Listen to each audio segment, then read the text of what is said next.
Kan secara umum orang udah sering dengar ya diabetes mellitus, kencing manis. Nah, sebetulnya kalau secara medis atau pengertian yang benar apa ya dok ya? Organ di dalam tubuh kita yang namanya pankreas sudah tidak bisa lagi menghasilkan insulin. Gula darah yang beredar di dalam pembuluh darah itu jadi tinggi angkanya. Akhirnya dia membuat kerusakan di mana-mana. Dulu saya enggak loh, gulanya biasa atau normal. Sekarang kok lama-lama umur nambah kok ini mulai, itu berarti tipe Nah, itu berarti 2. tipe yang kedua. Ya. Kalau yang jarang beraktivitas fisik atau jarang berolahraga jadi nilai merah lagi nih. Kadang ada juga yang loh, biasanya aku luka cepet sembuh kok gitu. Kok tinggi, nggak mungkin gitu.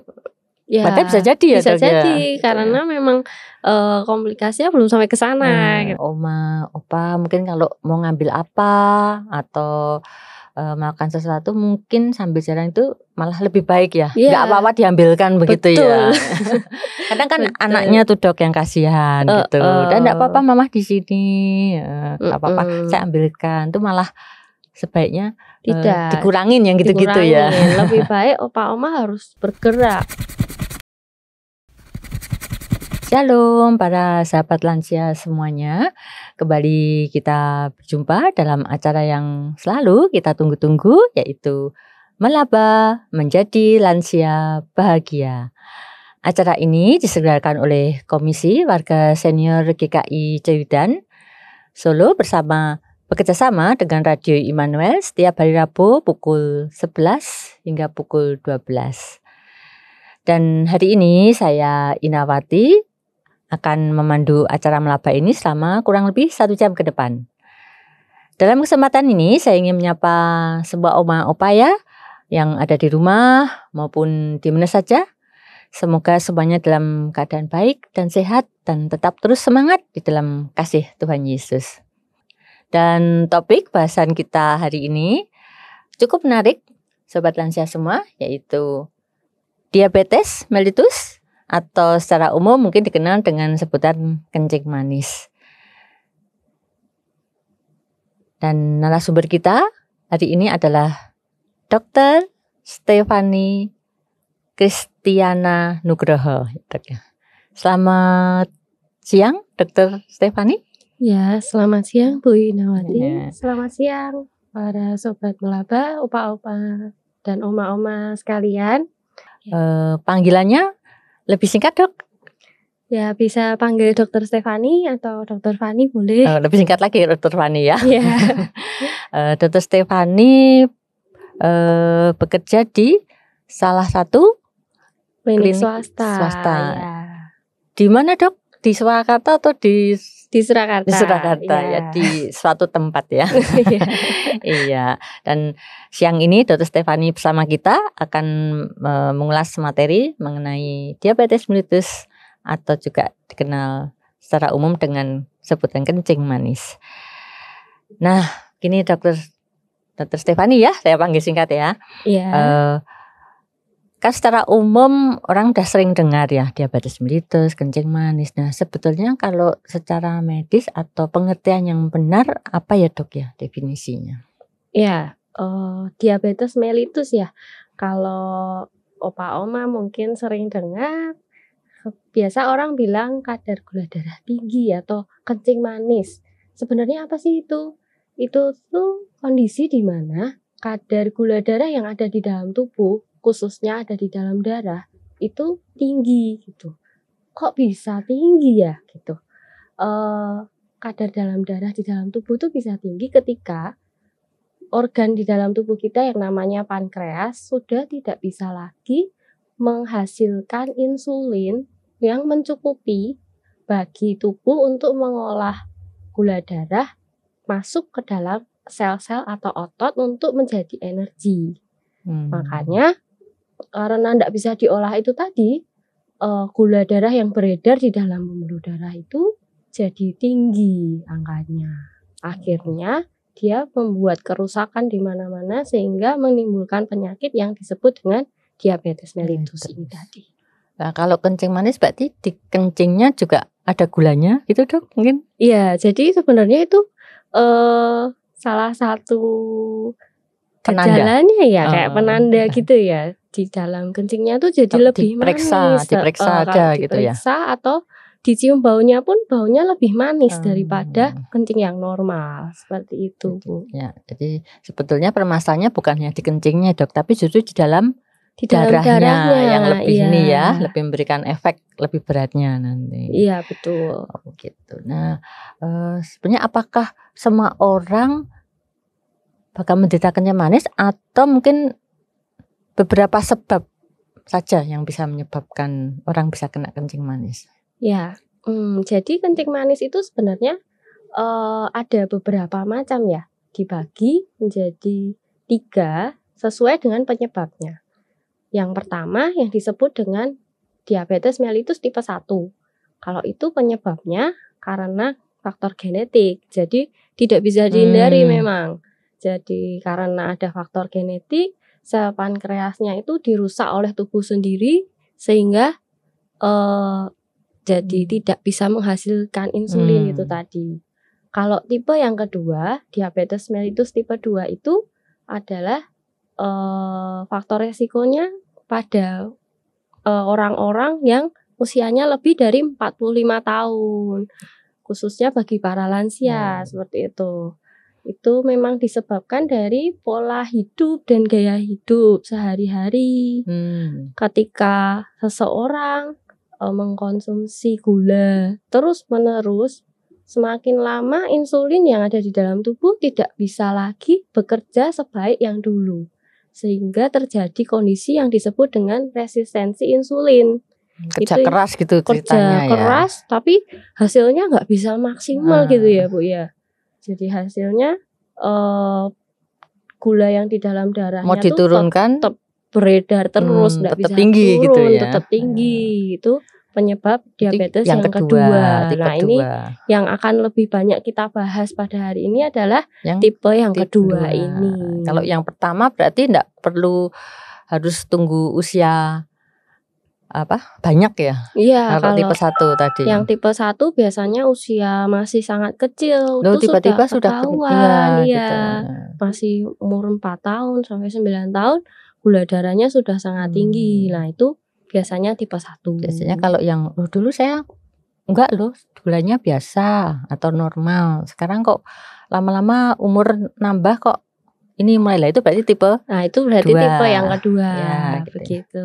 Nah, ada satu lagi tadi apa? Ya, kalau yang tipe yang ketiga itu diabetes yang biasanya terjadi pada ibu-ibu hamil yang disebut dengan diabetes gestasional.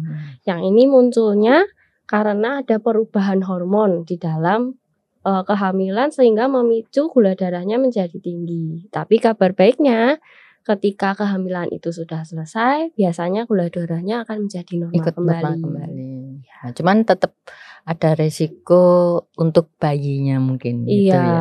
Ada efek-efek yang terjadi pada bayinya dan juga ini menjadi bibit seperti bibit akan menjadi faktor resiko ke depannya untuk lebih mudah terkena diabetes tipe 2. Jadi ada catatan dulu nih nilai merahnya dulu gitu ya. Jadi seperti itu.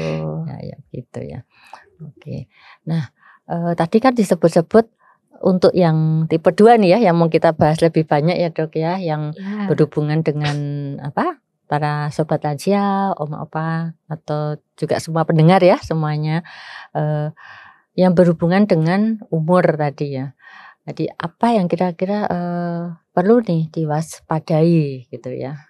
Udah menjelang umur berapa, Dok, biasanya tadi? Di atas 45 tahun. Berarti mulai umur 40-an mau 45 itu harus apa, Dok, yang harus diwaspadai? Ya, yang perlu diwaspadai adalah pertama kita harus menilik gaya hidupnya dulu gitu. Setelah memasuki usia mungkin 40 ya, kalau enggak ya 45 itu tadi dilihat apakah keluarga memiliki riwayat juga ada yang terkena diabetes tipe 2 atau tidak. Keluarga itu suami, istri atau bukan, maksud saya ayah, ibu gitu, atau yang ada hubungan darah gitu, darah secara langsung seperti itu. Lalu melihat juga pola hidup. Apakah selama ini jarang beraktivitas atau memang sudah baik olahraganya. Kalau yang jarang beraktivitas fisik atau jarang berolahraga, jadi nilai merah lagi punya ini nilai merah harus lagi. ada yang Punya resiko diwaspadai, yang punya resiko lagi seperti itu. Lalu apakah orang tersebut memiliki berat badan berlebih? Kalau memiliki berat badan berlebih ataupun obesitas itu menjadi catatan lagi supaya lebih waspada. Apakah orang tersebut pernah didiagnosis dengan prediabetes? Itu juga seperti yang tadi riwayat waktu hamil pernah tinggi tadi itu ya. juga salah satunya. Atau ketika cek misal di kantor kan ada cek rutin. Ternyata hasilnya sudah prediabetes. Nah, ketika padahal nggak merasa apa-apa ya, nggak belum merasa ya. apa-apa, harus waspada ketika umurnya bertambah. Besok cek lagi. Lalu apalagi orang-orang juga yang memiliki kolesterol tinggi atau punya riwayat darah tinggi. Itu juga harus waspada karena sama-sama penyakit yang berhubungan dengan pembuluh darah, biasanya mereka saling berkaitan. Begitu. Ternyata banyak juga ya dok ya yang harus diwaspadai. Tapi untuk ya semoga di antara oma opa dan sobat lansia semua yang mendengarkan acara Melaba ini tidak terkena diabetes. Tapi kalaupun belum, tetap harus waspada tadi ya. Tapi nanti kalau ada yang menderita diabetes, kita bahasanya lebih lanjut nanti ya dok ya. Ada bahasanya ya berikutnya ya. Nah tadi dok, kita kan sudah ngomong soal faktor risiko ya yang harus diwaspadai.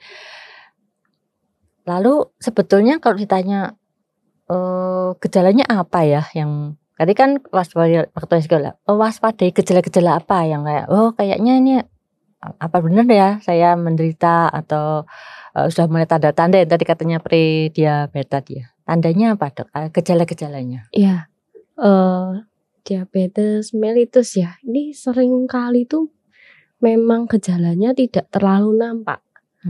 Tapi ada beberapa hal yang bisa kita waspadai memang. Tadi kita bahasnya awalnya kencingnya manis gitu ya. Tapi justru tanda atau trias terutama dari diabetes mellitus itu adalah banyak makan. Jadi orangnya tuh jadi cepet lapar gitu. Kalau biasanya sehari cuma makan 3 kali, tuh jadi kayak lapar lagi. Kadang nggak minum buat nafsu makan. Padahal makan terus. Minum obat nafsu makan tapi makan terus. Terus banyak minum juga, jadi haus terus, rasanya kayak haus terus. Pengen minum lagi. Dan yang ketiga adalah sering kencing, terutama di malam hari. Bahkan sampai yang berkali-kali gitu, pada malam hari terbangun berkali-kali hanya untuk buang air kecil seperti itu. 3 trias yang terutama itu, dan juga ada beberapa gejala yang lain. Seperti berat badannya tuh tiba-tiba turun tanpa penyebab yang jelas. Padahal tadi makannya banyak, minumnya banyak, tapi berat badannya malah turun. Mungkin orang lain yang ini ya, yang mengingatkan loh kok beratnya kayaknya kok kurusan ya gitu ya. Padahal makanku banyak gitu ya. Padahal makannya banyak kok kurusan. Ada beberapa orang bilang kok kurusan ya. Nah itu kita perlu waspada nih gitu. Lalu selain ada penurunan berat badan, ototnya juga semakin kecil. Jadi meskipun kemarinnya makannya banyak, beratnya turun, ototnya mengecil. Selain itu juga ada beberapa yang pandangannya jadi kabur, jadi semakin tidak jelas. Ada yang gejalanya kalau luka jadi sulit sembuh. Jadi luka-luka di kaki gitu yang dulunya bisa pulih seperti biasa cepat kering, ini justru malah tidak kering-kering, jadi semakin dalam, semakin terinfeksi seperti itu. Biasanya itu jadi gejala-gejalanya. Tapi belum tentu semuanya terus muncul semua barengan gitu ya dok ya. Seringnya tuh ada yang cuman beberapa atau 1-2. Malah kadang gitu. mungkin malah enggak kerasa. Kayak tadi ya yang pas waktu ada screening atau ada misalnya di kantor tadi, malah baru Iya, tahu baru ya ketahuan, oh kok cenderung ternyata tinggi. gula darahnya tinggi Atau gitu. kadang ada juga yang, loh biasanya aku luka cepet sembuh kok gitu, kok tinggi nggak mungkin gitu. Ya, Padahal bisa jadi ya bisa dok ya. jadi Gitu karena ya. memang komplikasinya belum sampai ke sana gitu, Nah, baru masih awal-awal, jadi lukanya masih oke sembuhnya. jadi tadi gejala-gejala yang patut diwaspadai dan tidak menduga-duga sendiri ya dok ya. Wah Iya, aku ini kencing betul. manis, wah aku bukan kencing manis atau bukan diabetes ya. Nah sebaiknya bagaimana kita memastikan tuh dok kalau memang seseorang itu dinyatakan atau didiagnosa sebagai penderita diabetes mellitus. Ya, jadi ketika kita sudah tadi punya faktor resiko, memiliki gejala-gejala tertentu dari diabetes mellitus, alangkah baiknya segera memeriksakan diri ke dokter. Awalnya itu dulu, karena dari sana dokter akan menyarankan beberapa tes yang bisa diikuti supaya tesnya lebih tepat gitu. Nanti ada beberapa tes dilakukan untuk memeriksa kadar gula darah sehingga kita bisa tahu, oh ternyata beneran diabetes mellitus nih gitu, atau oh ternyata saya prediabetes nih, harus lebih waspada seperti itu. Jadi tesnya nggak cuman satu kali periksa gula gitu aja ya dok ya, terus memastikan atau menyatakan bukan gitu ya. Jadi bukan dan tidak sebaiknya ditindaklanjuti lanjut untuk konsultasi. Iya betul, karena tesnya ada beberapa macam Bu gitu. Ada tes yang dilakukan satu kali, jadi tidak puasa tapi langsung dites, itu namanya tes gula darah sewaktu. Biasanya yang sering ini ya, sering nih gitu, tiba-tiba aja sih diperiksa ya, gitu, atau ketika atau pas jalan-jalan sering itu ya di Car Free Day ya. Car Free Day itu ada tes gula darah sewaktu, atau ketika periksa ke dokter baru menemukan gejala, dari dokternya langsung, oh ya kita cek dulu aja sekarang. Nah ini biasanya tes gula darah sewaktu. Angkanya biasanya ketika menunjukkan angka lebih dari 200, orang tersebut baru bisa dikatakan sebagai penderita diabetes mellitus, seperti itu. Sudah agak-agak ke sana gitu ya. Tapi kalau misalnya baru lewat, angka normalnya berapa ya dok ya? Angka normalnya kalau tes gula darah sewaktu itu masih rancu Bu. Jadi dia cuma bisa di atas 200 atau di bawah 200 itu masih normal. Makanya memerlukan pemeriksaan lanjutan supaya bisa lebih jelas. Lebih memastikan.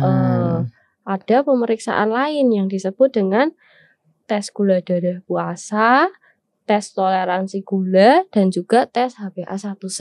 Biasanya yang dilakukan lanjutannya itu biar lebih pasti. Nanti gitu. Dokter yang mengarahkan gitu ya. Ya, dokter yang mengarahkan. Dan pemeriksaannya mungkin nggak cuman sekali ya. Nanti kalau misalnya untuk berikut-berikutnya untuk kontrol misalnya ya. Iya, gitu ya. Apalagi setelah pernah didiagnosis ya Bu ya, itu biasanya enggak cuma sekali. Seperti tes gula darah puasa ini kan nanti habis cek dilanjutkan dengan yang tes toleransi gula atau GD2PP itu 2 jam kemudian itu dicek lagi seperti itu. Kalau mau tahu rata baru cek yang HbA1c untuk lebih memastikan lagi. Jadi kalau mau coba-coba tes sendiri nanti nggak tahu artinya nanti ya. Iya, betul. Atau mendiagnosa sendiri ya, Kalau sebenarnya konsultasi ya.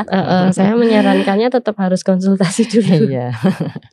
Ya, kalau ini misalnya sudah didiagnosa atau dinyatakan sebagai penderita diabetes, atau mungkin ada yang saat ini mendengarkan, oh iya aku kok kayaknya ada nih tanda-tanda, atau saya pernah dinyatakan sebagai penderita diabetes, itu apa yang biasanya dilakukan untuk terapi atau pengobatannya, dok? Ya, ketika seseorang sudah didiagnosis diabetes mellitus, yang pertama kali harus dilakukan adalah mengubah pola hidup atau gaya hidup. Itu yang paling utama. Iya, yang utama justru malah itu. Contohnya apa itu? Contohnya dari pola makan. Nah kan tadi sebenarnya kan masalahnya ada di gula darah ya Bu ya. Gula darah yang tinggi. supaya gula darahnya tidak tinggi, yang paling utama dilakukan adalah asupannya gula harus dikurangi. Jadi makanan-makanan yang dikonsumsi adalah makanan-makanan yang rendah gula dan juga yang kalorinya rendah. Karbohidratnya yang rendah atau karbohidratnya yang kompleks. Jadi lebih sulit untuk dicerna. Biar lama gitu ya, nggak langsung naik gitu gulanya. Gulanya nggak langsung naik, nggak gampang lapar kalau yang kompleks gitu. Selain itu juga harus mengkonsumsi seperti buah dan sayur supaya membuat tubuhnya lebih siap untuk menghadapi kondisi gula darah tinggi itu tadi. Tidak lupa juga harus mengkonsumsi makanan yang rendah lemak, karena seperti yang tadi disebutkan, makanan yang lemaknya tinggi itu kan sama-sama masalahnya ada di pembuluh darah. Dia akan membuat komplikasinya semakin tambah berat gitu ya, saling melengkapi untuk jadi lebih buruk. Gitu ya. Melengkapinya lebih buruk. Tapi itu yang tadi pola makan itu untuk gaya hidup yang lain adalah aktivitas fisik atau olahraga. Di zaman sekarang apalagi ya Bu ya, seringnya tuh kan ini orang pegang ini mager, males gerak gitu. Jadi biasanya orang kalau udah duduk pegang HP terus sambil ngemil gitu, kecemilannya juga itu. Cemilannya yang tadi kan tidak boleh gitu ya. Nyemilnya sayur Dok. Harusnya sayur aja. Terus habis itu lupa bergerak atau jadi malas bergerak. Padahal rekomendasinya seseorang itu harus beraktivitas dalam 1 minggu minimal 150 menit. Atau kalau susah nih ngingetnya 150 menit udah berapa menit nih gitu, bisa dibagi. Misal 3-5 kali dalam seminggu, masing-masing durasinya 30-60 menit gitu. Nggak usah yang berat-berat, apalagi opa-oma ya. Opa-oma yang ringan-ringan aja, jalan kaki. Atau kalau yang bisa berenang, atau yang bisa bersepeda, sepedaan. Tapi yang santai ya, aja. Jangan yang goes itu tuh ya. Atau keliling mana gitu, jangan terlalu jauh. Yang deket-deket aja gitu. Latihan yang ringan-ringan tapi harus tetap bergerak supaya tubuhnya lebih fit. Gaya hidup itu ya, yang sering untuk makanan tadi rendah gula dan karbohidrat tadi ya, kurang kalori, termasuk juga lemak tadi ya Dok ya, yang sedikit lemak. Terus yang malah diperbanyak sayur dan buah.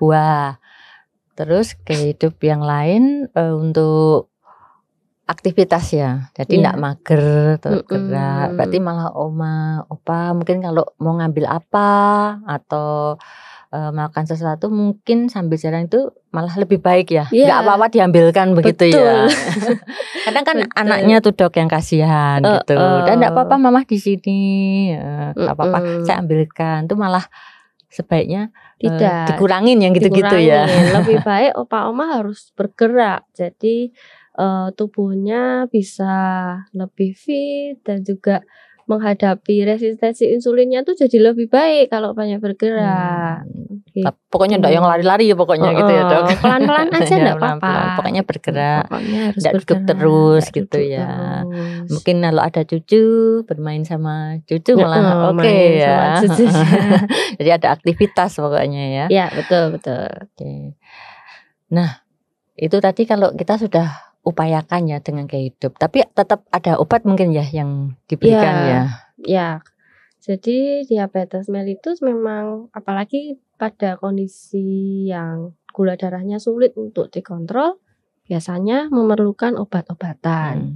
Obat-obatan tersebut macam-macam, ada yang bisa meningkatkan resistensi insulin, ada yang bisa untuk menurunkan gula darah secara cepat. Ada juga yang karena obat minum sudah tidak bisa, harus disuntik insulin, ya seperti itu. Jadi bertahap-tahap gitu. Ada tahapan-tahapannya dan tidak boleh beli sendiri sembarangan. Nah, kan sudah biasa gitu Dok, jadi minum sendiri, beli sendiri, minum sendiri. Nah itu tidak disarankan. Kalau lebih baiknya tetap harus kontrol secara rutin supaya obat-obatannya itu bisa diganti sesuai dengan kebutuhan. Jadi kalau memang tinggi akan ada regimen khusus yang perlu dipakai. Kalau sudah rendah nanti akan dikurangi. Nanti bisa bahaya gitu ya, Iya, nggak bisa betul. coba-coba sendiri. Kadang kan gitu, mungkin antar sesama penderita, oh saya kemarin pas 250 dikasih segini, ya kamu pakai aja. Itu nggak bisa kan ya Nggak dok bisa, ya? karena kondisi setiap pasien beda-beda. Nggak sama Nggak sama. gitu ya. Ada yang resistensi insulinnya sudah berat, ada yang Nanti belum. tahu-tahu ngejrok ya. Ngedrop. Nah, padahal tidak hanya gula darah tinggi aja yang bahaya, gula darah rendah atau ngedrop itu juga bahaya. Terus diwaspadai ya oma-opa, sobat lansia semua, bahwa hati-hati ya kalau minum ini obat turun gula sendiri ya. Jangan. Sekali lagi sebaiknya seperti juga di awal, konsultasi ke dokter untuk diagnosanya, kontrolnya juga harus demikian, rutin ya. kontrol ke dokter. Nah, mungkin ini pesan khusus ya dari tenaga medis ini. Iya, tapi memang untuk kebaikan ya, untuk kebaikan penderita. Nah, kalau tadi kadang kan merasa pas tinggi terus kemudian baik ya, udah baik terus aduh berarti sudah sembuh nih, apa begitu dok? Nah ini bukan ingin menyampaikan kabar buruk sebetulnya, tapi memang diabetes mellitus tidak bisa sembuh secara sempurna. Jadi tidak ada yang kembali ke kondisi ketika masih 100% muda 100%. Ketika sudah diabetes mellitus berarti seperti pengertiannya tadi ya Bu ya, ada resistensi insulin. Jadi tubuhnya tuh memang sudah tidak bisa mengolah gula darah dengan baik. Meskipun sudah waktu minum obat baik tuh turun gitu, terus pola makannya diatur, wah ini kayak baik hidup nih, ya, kayak hidup udah gitu, bagus, udah baik, kontrol sudah beberapa kali bagus, udah bagus terus, bukan berarti dia sembuh 100%. Tetap harus mempertahankan pola hidup, gaya hidup dan juga aktivitasnya itu tadi terus menerus.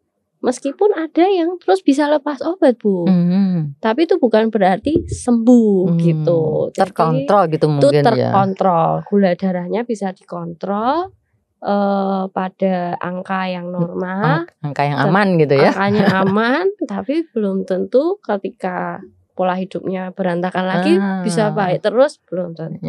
Kemungkinan besar bisa akan naik lagi gula darahnya. Karena malah tidak waspada ya, jadi betul. dia malah berlebihan ya.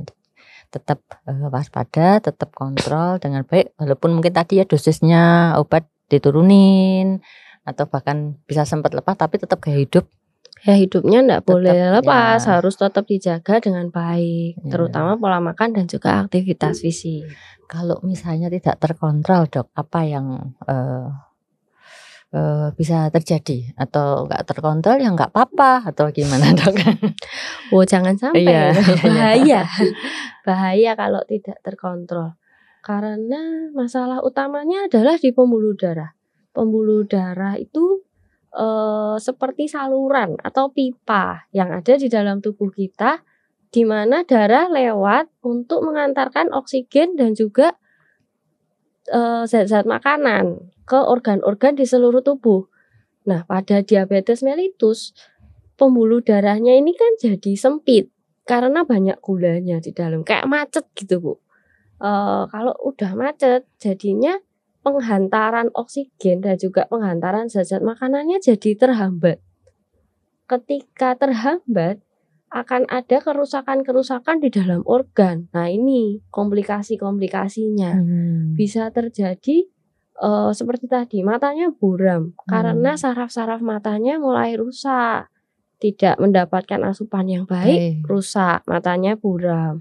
Lalu yang lebih lanjut lagi, bisa terjadi gagal ginjal kronis. Ginjal juga. Ya, karena pembuluh darah ginjal kecil-kecil bisa rusak, lebih mudah rusak.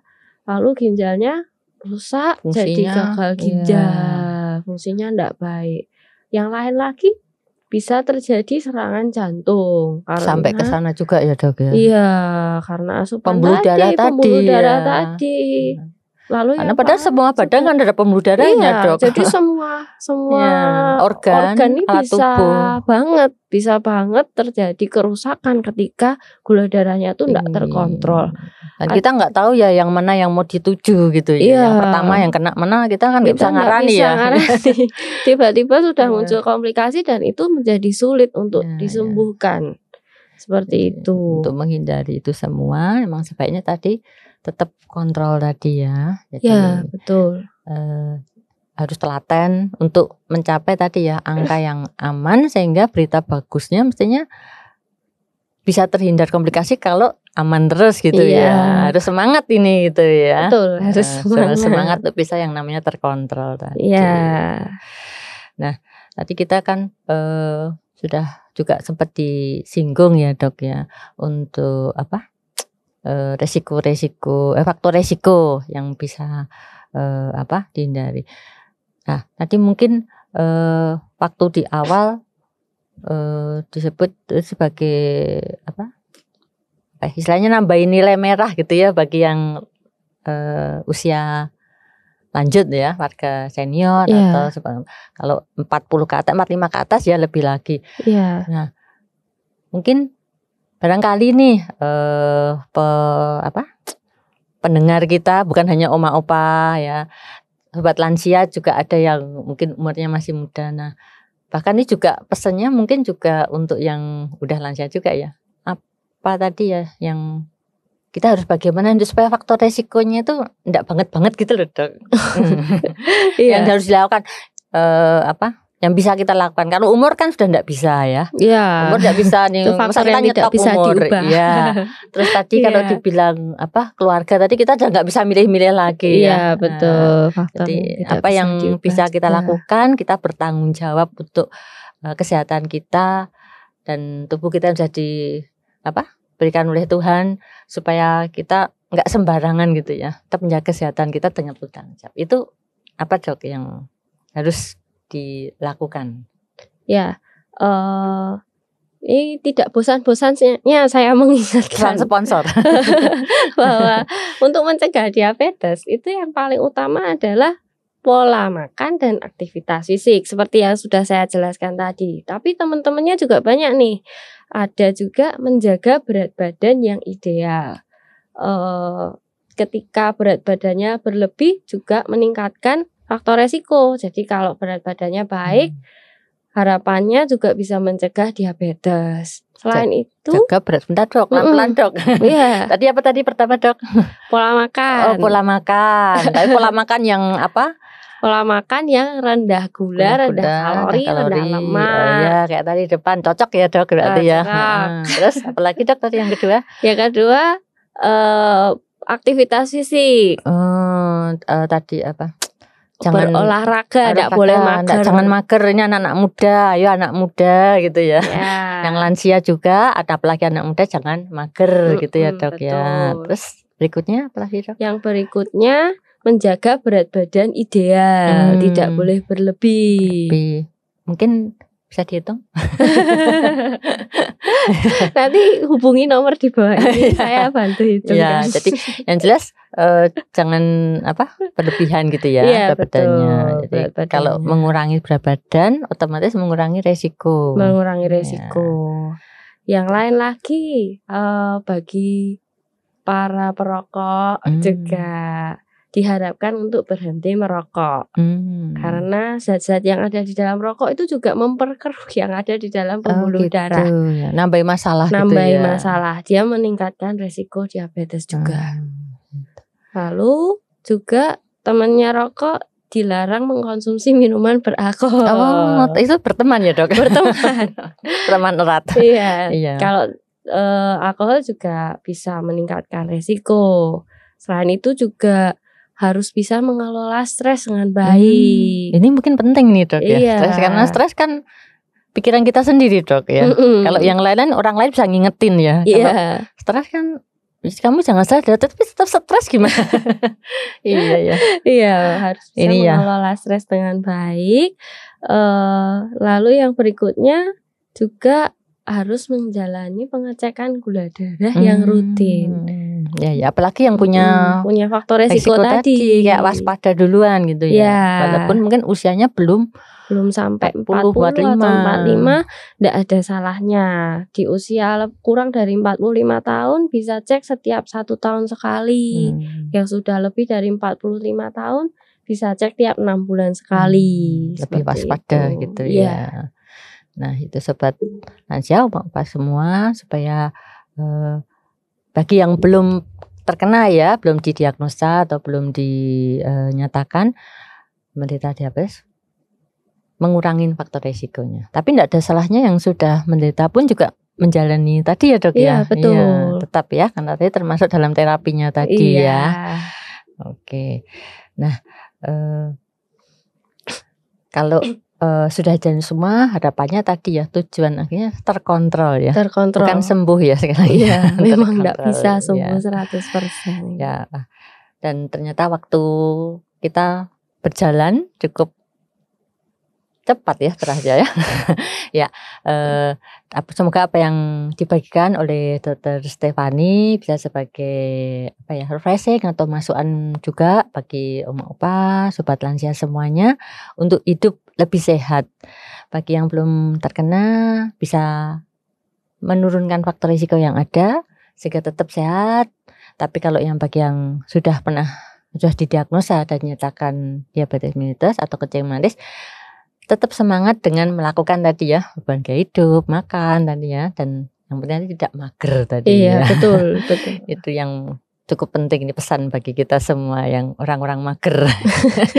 Iya, kita akan berdoa dulu Dok untuk mengakhiri acara Melaba Siang ini.